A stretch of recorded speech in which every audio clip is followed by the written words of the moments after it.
how are you faring? Glad to have you on board again. Today I'll be talking about something that I constantly hear repeated.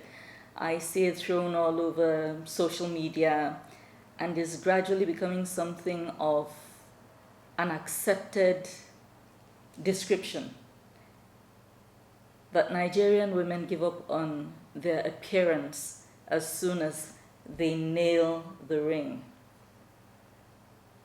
I think it's quite an interesting one, and I would particularly want married men, those intending to marry, and every other person to watch. This is not one of those relationship things that's exclusive to young ladies. This is a watch for everybody. And then again, of course, I'm sure that there will be quite a number of people that will say, the woman is just making excuses, so jare, she's trying to be lazy and encourage women who are lazy like herself and so on and so forth. We're all entitled to our opinion. These are my views. That said, my name is Devin. Continue to watch, like, share, comment, and subscribe so that the channel will continue to grow. So, it is evident that I do not agree that Nigerian women tend to let themselves go after marriage. And I put together 9 very good reasons why I think it seems as if Nigerian women let themselves go. First of all, nobody looks good while they are at home. Literally nobody. Not even the men who constantly complain about this. Home is seen by most of us as the space to let loose, relax, unwind, take the bra and the wig off, and just let ourselves breathe. This is true of everybody on the planet, including children. But for some weird reason, married women are somehow meant to be the exception.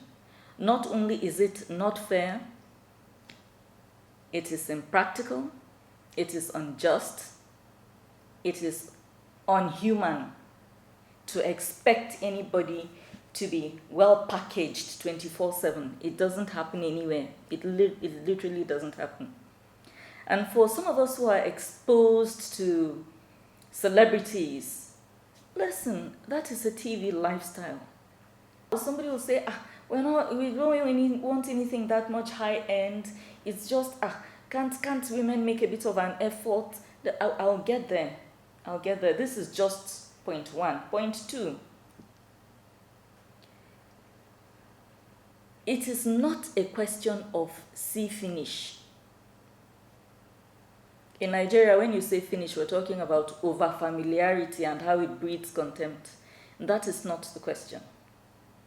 You see, married women do not let themselves go after marriage as they are frequently accused of, not by miles. The fact remains that dating and marriage are very different things. Most people will try to look decent when friends are coming over. Same thing with dating. If you tell a woman you are coming over, she will get up and do something with her appearance even before the bell rings. No matter how much time you spend, you will eventually leave. And at that point, everything will come off and she will go back to that relaxed state she was in before your visit. This is not even about being deceptive or pretending or anything. It is bare courtesy. It is almost absurd to expect your wife to never be in a relaxed, messy state because of your presence. Wives are only human. We want to play rough too. There are days when we just want to lounge in bed and not get up at all, like everybody else. Point 3.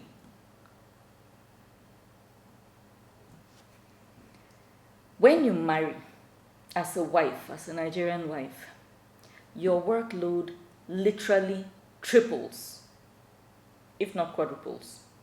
Especially if you are the type that wants a clean home and prepares home-cooked meals. Whether you're a stay-at-home mom or not, chores will leave you exhausted, especially if small children are thrown into the mix. It becomes impractical to wear your good clothes around the house. In fact, it doesn't make sense at that point. They will get stained, They'll be messed up from kitchen work, palm oil, all of these things. And of course, the kids. You can't shove your child away because he has a bit of mud or palm oil on his hands. And when a child is running up to give you a hug or play with you or something, and those stains will end up on your clothing. So over time, you find yourself wearing more and more practical clothes. Now, when I say practical clothes, I'm referring to clothes that can withstand your work schedule and your interaction with your children. That's how it begins to go. Literally no wife ever woke up and said, so he has married me, mistake of his life, I'm now going to start looking dirty. Not one. Point number 4. This is a flow on from point number 3, where I said your workload literally triples or quadruples. You are constantly exhausted. Constantly. You are in a constant state of tiredness. Especially if your life is a whirlwind of activity, as is usually the case with most wives. One of your favorite things to do, especially in the evenings, is just put your feet up and relax. Maybe to a cup of tea, a bit of soft drink, even cold water. Yet even this can be a luxury if you have small kids in the picture, or if your husband is a very needy person. You know, some husbands feel that, I think I would say most husbands feel that looking after the household is essentially a holiday. What are you even doing, safe? I walked in and I saw a cobweb in that corner. There's a speck of dust on that stool. They don't take into consideration going to market, coming back, tidying up the items that you brought with you from the market, preparing them, preparing food. And you know, preparation time for most Nigerian meals, from preparation to putting on the table, is somewhere in the range of 2 to 3 hours. Except if you're lucky enough to have gadgets that speed up the cooking process, like pressure cookers and so on and so forth. And how many homes can afford such things? So just preparing one meal some days can drain you completely. You are not looking around for any cobweb or dust again. No? And then point number 5. Literally everybody relies on you for everything. Especially if you're a stay-at-home mom. Or you're a kind of stay-at-home mom who is not formally employed anywhere. Maybe you have your own small thing that you run on the side. So you're not waking up every day and going to work somewhere. You are the emergency doctor. You are, naturally now, you are the chef. You are the housekeeper. You are the maid. You are the laundry person. And so on and so forth. You are the one who has to meet people's emotional challenges. Why are you crying now? Why have you been sitting in this corner since with your head down? Chin up. What is it? What happened to you? You're the one who breaks up fights as they arise, and so on and so forth. You are everything. You're the one who looks for things that go missing in the house. And if you do not have domestic help of some kind, there are days when you literally feel like tearing your hair out. Sometimes even if you have, and the person is one of these really slow people who requires micromanaging, there are times that you'll just want the person to, sit down, and then you get up and do it yourself. So that's another factor. Then again, number 6. You don't ever get a break from being a wife or mom or both.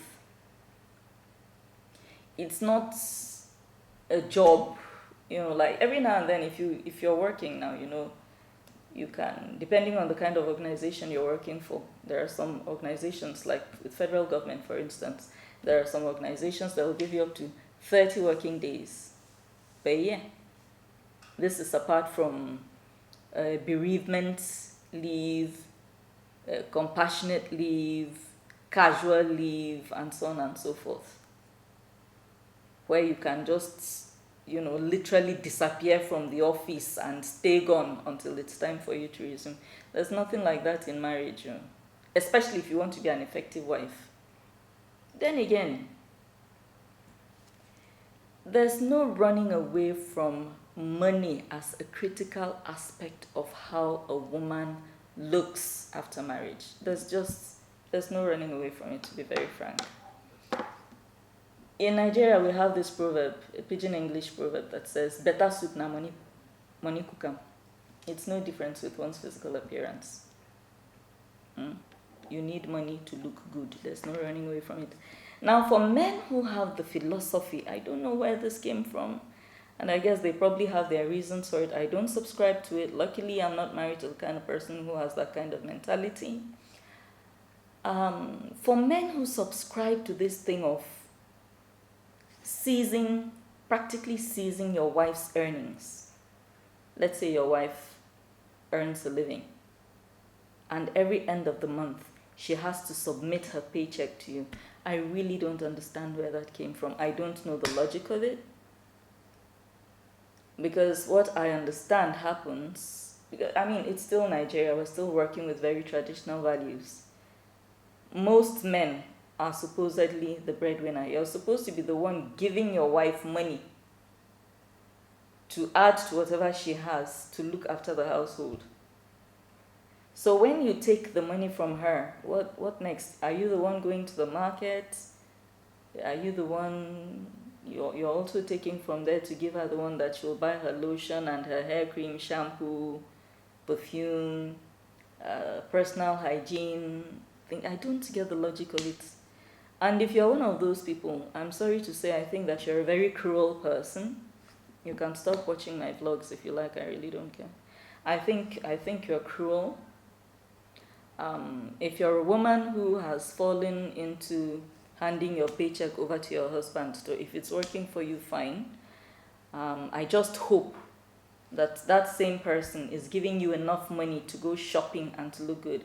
But if he's taking your money away from you and then accusing you of not looking good, then I think you're probably married to a psychopath or a sociopath or a narcissist or one of those things. And I'm always quick to explain that I'm not a psychologist. I'm only using these terms in layman's fashion. The easier word to use is you're married to a wicked person. I'm not taking that back. So anyway, to my next point. You see, I don't know about other ladies, and point number 8 is this. We can no longer accept gifts from admirers. Back when I was not married, when I was not engaged, when I still looked very hot, I could attract gifts from complete strangers. Complete strangers. Of course, before you start saying this one don't they blow like waiting, in my own small way, I was a small celebrity. I was working with NTA and the small clout that brings. I'd have people giving me very expensive perfumes as gifts. I'd have cash gifts, sometimes in foreign currency. Just from somebody who says, I like your presentation. The person is not even trying to toast you. Yeah, I like your presentation. I recall one senator one time when I was covering the National Assembly, called me and gave me a whole pile of wrappers. A woman. I like your presentation. Gave me, I think, about 5 wrappers. I can't count the number of times I walked into an expensive restaurant all by myself to give myself a treat. And by the time I'm done eating the meal, I call for in fact, it happened so frequently that on the few days that it didn't happen, I'd actually feel bad. Guess who those things are not happening for anymore? Me. Because I'm married now. There are some gifts from men that no matter how well-intentioned, no matter how much the man is not toasting me and things like that, when I think, okay, how am I going to explain this to my husband? The answer will be, sorry, I cannot accept this gift. And to make matters worse, so to speak, those offers are not coming anymore, as it is. Most people don't want to mess with anybody's marriage. Not even in the most platonic way. So, so that particular door is closed. Okay?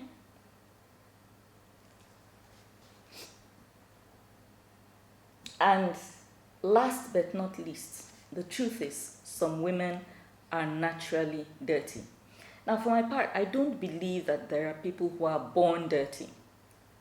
I do believe, however, that there are people who are raised into circumstances where maybe as a result of poverty or some kind of deprivation, they got used to taking shortcuts. For instance, if you live in an environment where accessing water is a problem, you could get used to taking your bath just once or twice a week and not see anything wrong with it because water is scarce.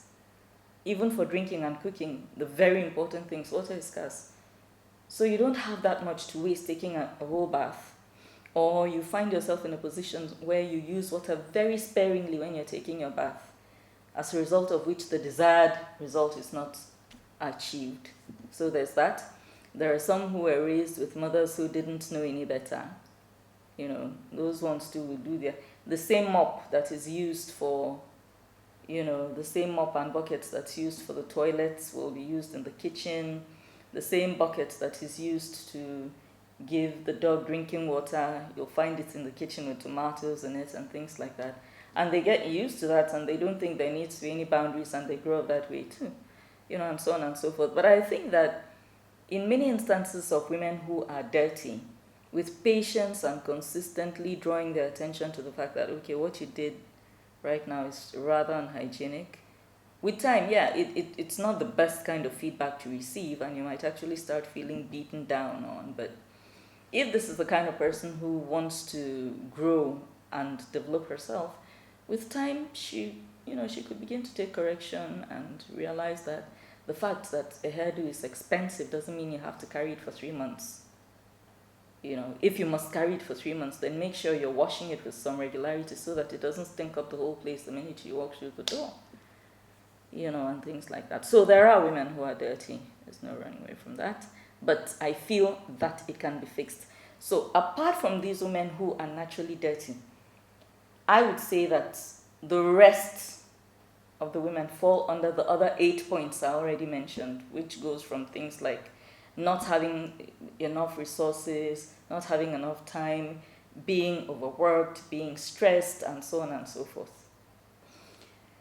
Having mentioned all of these things, are there any solutions? Yes.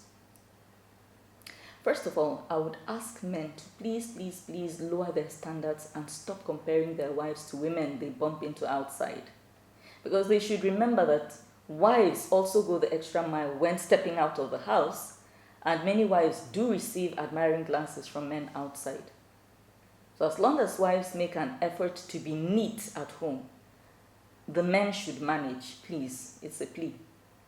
They should also realize that the fact that wives hardly complain about how they, the men, look at home doesn't mean that they necessarily look so well put together. Wives might not complain about seeing you in the same denim knickerbocker day in and day out, not because you look so cool in it, but because we understand that you are at home and you need to unwind. It would be beautiful if you could reason that way with wives too. Also, men who refuse their wives' domestic help should either reconsider their thinking on the matter or fill in and also help out around the house. Because at the end of the day, domestic chores are real work and nobody should be saddled with them almost 100%, then expected to look like Meghan Markle, Prince Harry's wife. It doesn't work. Get your wife the help she needs and watch her appearance, temperament, and even energy levels improve. Additionally, know the kinds of things your wife likes wearing now that she is married. Buy them as frequently as you can. Buy expensive stuff for occasional wear, buy lingerie, buy casual wear. Give her money you can afford to part with. Do not seize your wife's money under some misguided sense of control. Because most women will contribute something to the house upkeep if they have, even without being told. So seizing your wife's salary makes you seem callous. I can't say this enough, to be quite frank. Now, I know this is hard, and quite a number of us might complain, but you see, they say nothing good comes easy. So while, yes, I have outlined quite a number of reasons why this situation exists, there are remedies, and you need to put in some effort. Okay? You cannot be the next Regina Askia, maybe, but do put in some effort. Try. For instance, I highly recommend baby wipes, if you can afford them. If you can afford baby wipes, they're very, very good for, just ridding yourself of the smell of sweat. If you've been cooking all day, there's no way your dress will not smell of ginger or stuff like that, and you might not have the luxury of changing. But if you have baby wipes, you can take one, clean your armpits very well, clean both of them very well around your neck, and then maybe use a bit of roll-on or some deodorant, maybe a few minutes before he walks in the door. If you have just 3 or 4 things that you wear around the house, you just try to wash them more frequently. And then this is not forgetting the fact that there are people who might not be able to afford soap that regularly. If you are the kind of person who has found yourself in such a very tight spot, one thing to do is you can air your clothing frequently instead of constantly washing and washing and washing. One, you don't want your clothing to fade, which both detergent and this our very bright sun can do to textile. This is not with any prejudice to actual washing. Washing is the best thing to do. But especially when you're working with things like cheap atampa that fades very easily. Maybe you are living in an area where you don't have access to running water frequently. Washing anything takes a lot of work. Either you have to buy merua, or you now begin to look for options to making sure that your clothing don't smell. Avoid keeping your hair. For those of you who braid or use weaves, even if you paid 15,000 for that hair, take it off after 1 month, please. And if you know that making your hair, going to sit in the salon for 6 hours to have your hair made and things like this is something you cannot afford in terms of resources and time, there's nothing wrong with cutting it off. But that's a discussion you must have with your husband, because some men don't find it funny. You already have a look, this person is your husband. It's only respectful to ask, sweetheart, I'm really thinking of cutting my hair because of the weather is very hot. I can't maintain it anymore. Just have a conversation with him. At least put him in the picture of what's going on. It's your body, but you're his wife. You're living in the same house. It's a bit disrespectful to walk into your home and then your partner has done something really drastic with themselves and they didn't say anything to you. It's just a question of respect. Yeah? So you have the discussion, and if he's in alignment with how you're thinking, give yourself a nice trim, and then every now and then you go and get it well carved. You can choose to do a sport wave or something. And then that's the kind of hairstyle that every time you step in to take your bath or every other day you can wash it. You wash it, you oil it, it's not smelling. So that's one way of making sure that your hair isn't smelling. If money is an issue, you can cut it. Then again, if money is an issue and you can no longer afford all of these, very good lotions and things you were using back in the day, I understand things like shea butter. Natural shea butter is very good for the skin, also very good for the hair. Same thing with coconut oil. Naturally, different skin types will require different kinds of skin treatment regimens. So I'm not speaking as a professional cosmetologist, but I just know that they come highly recommended. And additionally, chebe powder is said to grow the hair very well. Another thing, if you're carrying natural hair, you can skip all the artificial shampoos and use black soap to wash your hair and even take your bath. There's very good black soaps out there. The natural one that doesn't smell too good. It doesn't smell too good, but once you're done taking your bath, it's not like it lingers on your skin or in your hair. It doesn't. And it's a very... If you go to most salons that work on natural hair, they rarely use shampoos. What they use for natural hair is black soap. So you can explore that as well. One thing I would ask us to run completely away from, please, please, please, this culture of just tying a wrapper around your chest. It's very, very convenient, I know. You roll out of your bed, your nightie is very flimsy, it's transparent. You know, you don't want other people in the house seeing your business, so you throw a wrapper around your chest. That's one of the main reasons why we do that. So that, your nipples are not exposed and everything. There's that. Sometimes the weather is really, really hot. It's like a makeshift dress. So, you just, but the thing is, it also makes you look very dowdy and very unkempt. So try to avoid that. There's no running away from it. I do wrapper on chest too every now and then, but it's not like my main look. Like if you come to the house first thing in the morning, that's what you are automatically going to see now.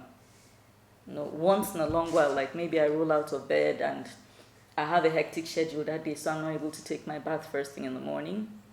That might happen, or I might pick a t-shirt and wear, which is a bit less revealing and things like that. So as much as we can, let's try to get the wrapper on the chest look off the menu. That one, for some reason, it really riled these men up, and I think we can work on that. Okay. So, I don't know if this talk has been of any value to anybody. I hope it has. I certainly think I've given reasons why it looks as if women don't take care of their appearance anymore after they get married, at least from the Nigerian perspective. So, if you got anything from it, I hope that you'll tune in again. The channel is always here, and it's from you watching, liking, sharing, commenting, and subscribing that we grow. See you again in a couple of days.